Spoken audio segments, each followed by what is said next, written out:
Hey guys, welcome back to another tutorial. This is going to be a short one. This is just demonstrating the current services that I run from home. This is June 3rd, 2023, and I'm just going to be demonstrating quickly the services I run from home, the self-hosted services I run from home, and why. And yeah, so without further ado, let's get into it. So what you're seeing here is the server specs.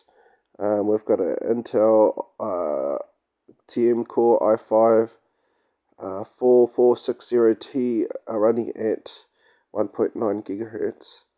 So it's a little dinky server, but for my home server and what I use it for, it works fine. So what you're seeing is Proxmox VE. So this is a Proxmox VE server. So this is the main server. This is the main service. This is based off Debian.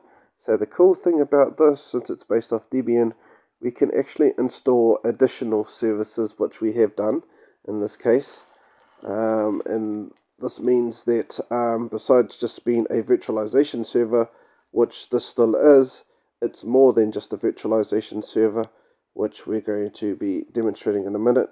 But just to demonstrate the virtualization side, we've got all the virtual machines, and yeah, a bit of a change. Change number one. The three selections at the bottom. The first one says USB HDD. So this is a USB 1 terabyte hard drive that has plugged into the back of my server permanently, because it permanently stays there. I don't use it for anything else. So this particular USB hard drive was used to self-host files. So I used a 1 terabyte USB hard drive to self-host files, and yeah, but the problem that I had with that is when there was a power cut and the power came back on, I had to manually mount that drive just to make sure that the file server was online. So what I've done is I've downsized on the files of self-hosting. I'm only self-hosting the files I want out there, not the leisure files, you might as well call it. Oh, mind you, I do self-host my DJ mixes, so I guess it's one leisure. But other than that, everything is about documents and information and everything like that. So yeah, so this is a 3 terabyte Proxmox VE, and we are going to be looking at the additional services I have put on this computer. Starting from service number 1, running at port number 50. Welcome to Virola Messenger. This is a corporate messenger that supports phone calls, conference calls, video conferencing. It supports chat, screen sharing, file sharing, screen controlling. So you can also do remote assistance with PCs with the service. And it also supports private messaging as well. So if two users wanted to contact each other through my server, not even I see the information, because I want to have a trusting relationship with people, that the information would even be even private, even from myself, even though I'm the host of the server. But I do tell my users just to be in mind, and keep just like get along.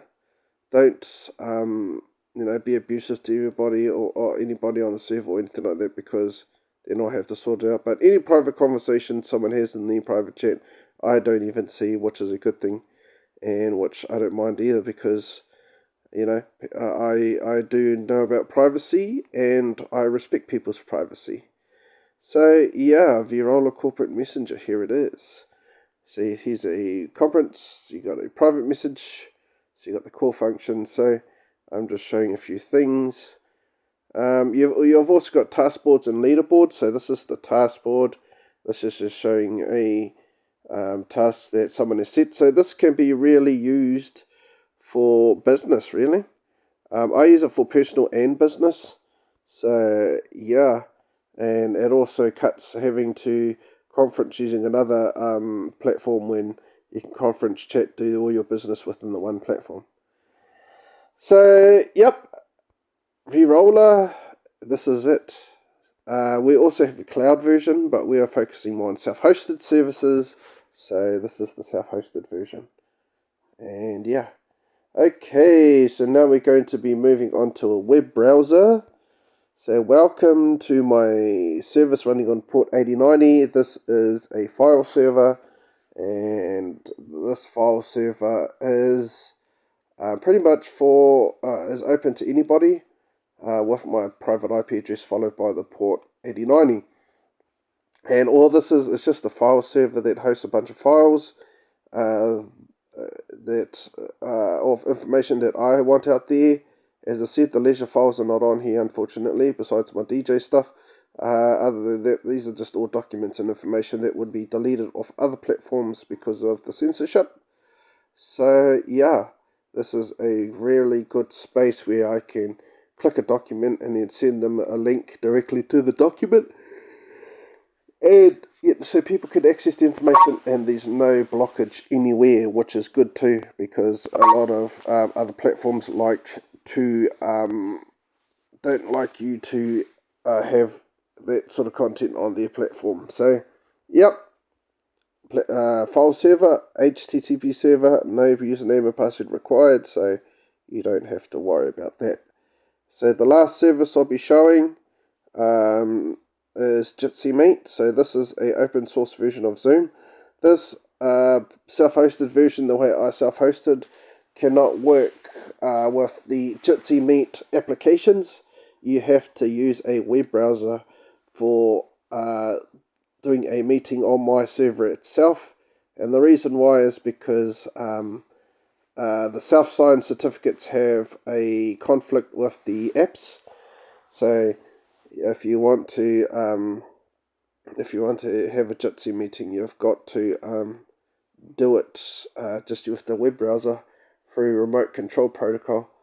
So yeah, I just thought I am hosting other services, but those are more services for just for maintenance and synchronization.